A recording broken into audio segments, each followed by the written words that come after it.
লিল্লাহি মা ফিস সামাওয়াতি ওয়া মা ফিল আরদ। আসমান এবং জমিনের মধ্যে, দুনিয়ার জমিনে যা কিছু দেখো বান্দা, সব কিছু আমি আল্লাহ রব্বুল আলামিন আমার তাসবিহ পাঠ করে। আসমান এবং জমিনের মধ্যে আপনি দেখতে পাবেন কিছু প্রাণী, মানুষ, গরু, ছাগল, ভেড়া, উট, দম্বা, হাঁস, মুরগি, কত রকম প্রাণী রয়েছে। এরপরেও গাছগাছালি রয়েছে।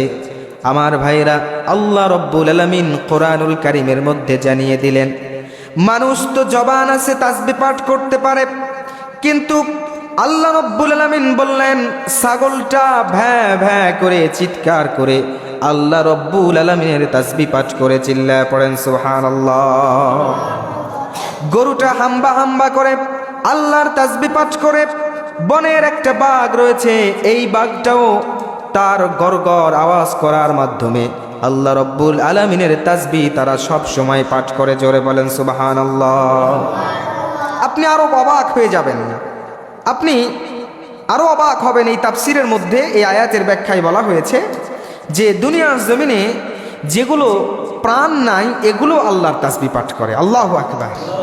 আমার ভাইরা, প্রাণ যেগুলোর আছে এগুলোর না হয় তাসবিহ পাঠ করে, এটা আমাদের আকল দ্বারা বুঝতে পারি আমরা, এটা আন্ডারস্ট্যান্ডিং হয়, কিন্তু প্রাণ যেগুলোর নাই এগুলো আবার কেমনে আল্লাহর তাসবিহ পাঠ করে?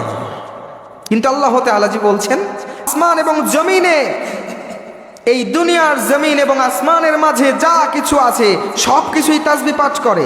এখানে আল্লাহ তাআলা জড়বস্তু, জীববস্তু সব কিছু বর্ণনা করেছেন।